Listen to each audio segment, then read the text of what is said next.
a poner benzina. Estacionamos, llegamos a la bomba y le dijimos al chico que nos pusiera combustible. Yo le digo eso, que llene el estanque. Entonces Carlos dice, no sé si está lleno, me dice. Yo dije, pero veamos. Entonces pone, empieza. El chico está vacío el tanque. Yo le dije, pero ¿cómo si acabamos de poner combustible? Ellos me comentaban que llenaba el tanque en Viedma, donde es el control, y el tanque de reserva estaba vacío, el que va arriba.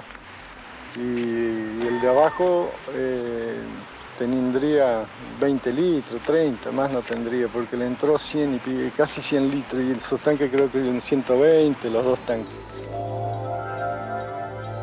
Entonces Carlos le hace el comentario de lo que pasó. Este niño ya lo mira.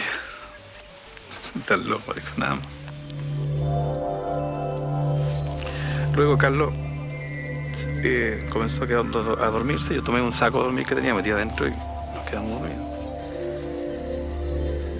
Pasa un rato y aparece gente. Me toca el vidrio y le digo a Carlos, oye, nos buscan. Dice, che, ¿ustedes son los del rally? Sí. ¿Y qué hacen acá? Bueno, ya llegamos. Pero no puede ser. Si nosotros recién venimos llegando a instalarnos en la mesa. Ustedes no pueden llegar acá. Estamos aquí. Entonces instalaron una radio sobre la mesa. El capó de una auto era una radio, sacó una antena y empieza a comunicarse. Llamar a los puestos que estaban pasados. Preguntando si había pasado el auto rojo, el número tanto, que no me recuerdo. Y le dicen no, llamó al segundo puesto tampoco, el tercero tampoco. Y en el cuarto sí habíamos pasado. ¿Cuántos puestos se saltaron? De controles 3, 70 kilómetros más o menos. Nos faltaban a nosotros. Quizás un poco más, pero no me recuerdo. Pero así rápidamente esos 70 nos faltaban.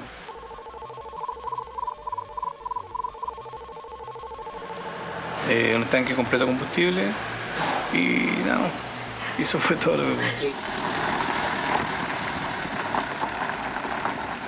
Pasó un rato, empezaron a llegar los otros vehículos, comenzaron a reclamar que nosotros habíamos hecho un corte, que habíamos pasado por el lado, y la gente, nosotros le mostrábamos que no había un camino por donde hacerlo más corto, que el camino más corto era el que estábamos haciendo. Pasando un rato eso, ya de madrugada, 5 de la mañana, 6 de la mañana, llega un auto, un AMI 8, un Citroën AMI 8 que era argentino, que era azul, unos flacos altos. Y él dice, muy desesperado, contando que había quedado sin batería, sin combustible en el camino y que había una intensa luz y que no sabía qué había pasado. Toda la gente que estaba con él se da vuelta hacia donde nosotros estábamos y fueron a preguntarnos que nos contáramos qué había pasado. Entonces ahí les contamos que había ocurrido eso, la luz, el asunto que estaba contando anteriormente. Y mucha gente nos creyó, en un momento se reían.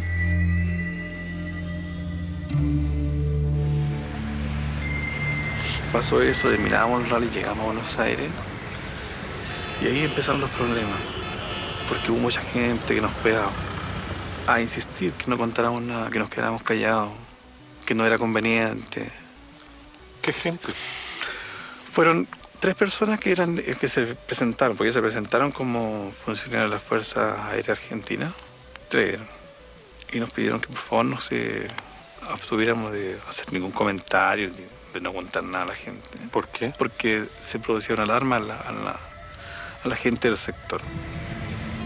Según el relato, en una segunda reunión en Buenos Aires, otros personajes extraños abordaron a los pilotos chilenos. Algo así como la NASA, algo así como ese tipo de cosas. De esa onda era, porque yo la verdad no me recuerdo bien. Nos llevaron a una pizzería y ahí conversaron con nosotros 4 personas. ¿Qué le dijeron a esas personas?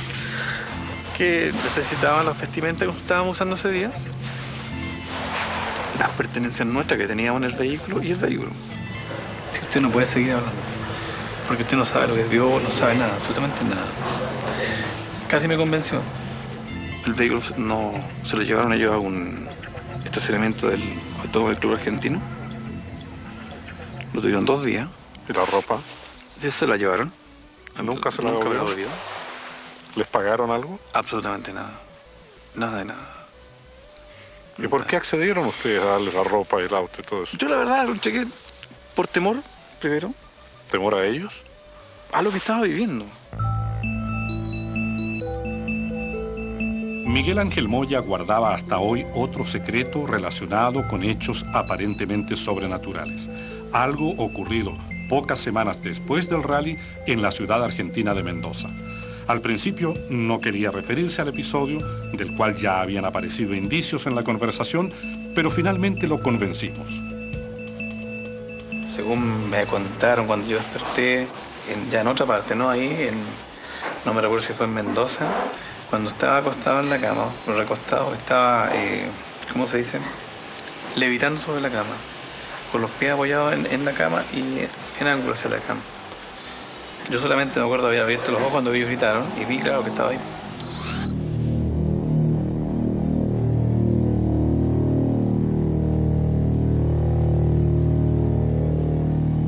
Eso lo vio Carlos. Claro, cuando él me despierta, cuando siento el movimiento en la cama, en la habitación despierto y veo la cama ahí, separados de mí, y Carlos me está bajando con su chiquita y me apoyan en la cama. Y había otras personas. 2 personas más con Carlos. Y en los años siguientes, Miguel Ángel Moya decidió guardar silencio, porque la experiencia empezaba a resultarle traumática. Se alejó de sus amigos y de la gente que se burlaba de su historia. Inició entonces un éxodo, que lo llevó primero desde Santiago a Temuco, luego a Osorno y finalmente a Coyhaique, cada vez más lejos, cada vez más al sur. Yo no quise saber nada de nadie. No contaba el tema. De hecho, te puedo decir, mi familia recién lo saben ahora, hace ¿cuánto? 2 meses, 3 meses, de noviembre del año pasado que lo conté así. Nadie sabía nada, nadie. ¿Ni tu señor? No, nadie. ¿Y por qué lo cuenta ahora? ¿Por qué lo cuento ahora? Un amigo, mi señora, mis hijos, que tuve que contarle antes de hacer esto a ellos, porque yo no sabía. Y llegamos a que hay que contarlo, porque me dice mi señora, mis amigos, hace 25 años atrás, esto no era como menos reconocido. Ahora sí, la gente por lo menos está un poco más abierta, más llana a saber qué es lo que ocurre realmente. Yo voy a contarlo ahora y se terminó. Aparte que les costó un montón ubicarme, como 1 año, más años, estuvieron 2 años buscando.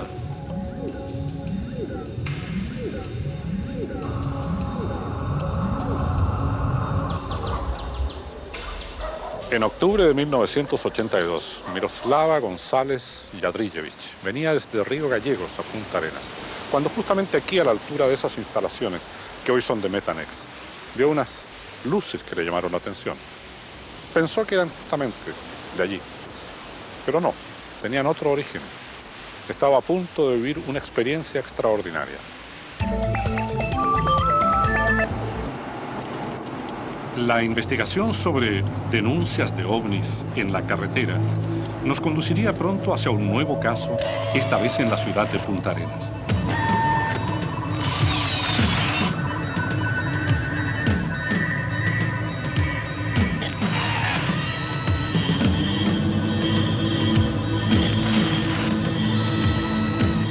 En el sector del seno Otway, en el extremo austral del país, han sido reportados durante los últimos años varios casos de avistamientos y encuentros con ovnis. Por eso, por la frecuencia con que aparecerían los ovnis, la región de Magallanes es considerada por los ufólogos una zona caliente. Miroslava González es un rostro conocido para quienes ven televisión nacional en Punta Arenas, porque ella lleva bastantes años leyendo noticias en esta estación. Ahora por primera vez ha accedido a contar una experiencia extraordinaria que viviera en el año 1987.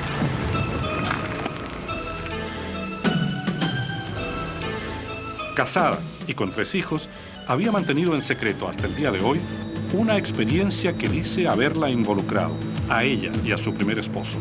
Un encuentro en plena carretera con un objeto volador no identificado. ¿Cómo está? Muy buenas noches. De inmediato el detalle de estas y otras noticias. La empresa Metanex aseguró que su producción aumentará considerablemente durante... Tras un seguimiento iniciado en 1998 por nuestro programa, solo a comienzos del año 2000 accedió a contarnos su caso.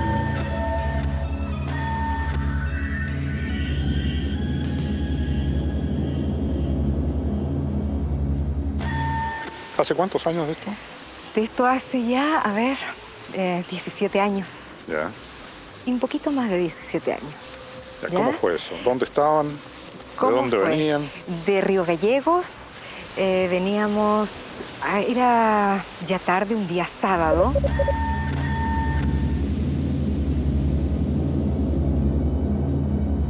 Veníamos de Río Gallegos. Un camino bastante, en ese momento, muy poco transitado, no como ahora, ¿no? En ese entonces la empresa se llamaba Cape Horn Methanol y destellaba una luz blanca, por lo cual yo sabía ya que estábamos cerca de Punta Arenas. Entonces le digo a mi marido, ya nos queda poco tiempo, le digo yo, para llegar a la casa. Me dice, ¿qué hora es? Así que miro el reloj, le digo, son las 11:10. Ah, me dice, mira, a esta velocidad vamos a estar bien. Yo calculo que ya antes de las 12 estamos en la casa. Y fueron pasando las horas y ella no regresaba. Y ya cuando se nos hizo un poco tarde, ya nos acostamos porque eran ya las 12 de la noche, la 1 de la mañana. Pensamos que ella podía haberse quedado en Gallegos. De repente miro, manejaba y veo una luz rara que emitía lucecitas así, rojas, azules, de repente se apagaban y hacía un destello, se me perdían y yo estaba bien interesada en mirar qué ocurría con esa luz.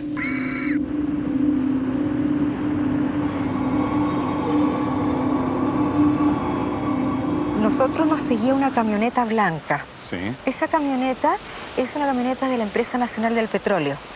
Así que de repente viene esa luz, ¿cierto? Y como que pasa encima del auto.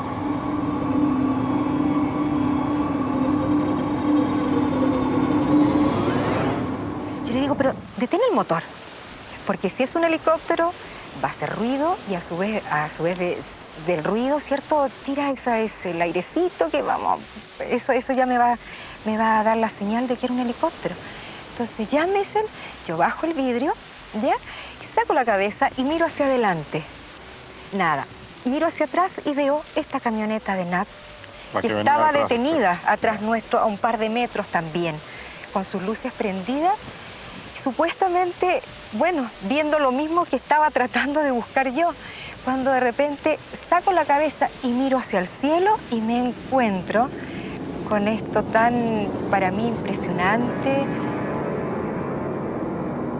¿Qué era? Yo dije, es una nave, ¿ya? Era una nave rara. Yo le digo, mira, le digo yo lo que estoy viendo. ¿Redonda? ¿Era como un platillo? No, no, era una cosa así, era en forma triangular. ¿Ya? Y yo la veía muy bien, por el hecho de que las puntitas de esto, por eso yo veía que era triangular. Las lucecitas destellaban y hacían los giros así. ¿Y estaba arriba de ustedes? Estaba suspendida, no justo arriba del auto, sino que como en diagonal. ¿A qué distancia debió? Mire, yo no sé si era tan grande o estaba tan bajo, porque era muy grande. Y con esas lucecitas que destellaba, yo pude verle, ¿cierto? Como quien dice, la parte de abajo de esta nave que me llamaba la atención, era como una cosa de acero. Y tenía toda una, como si le hubieran puesto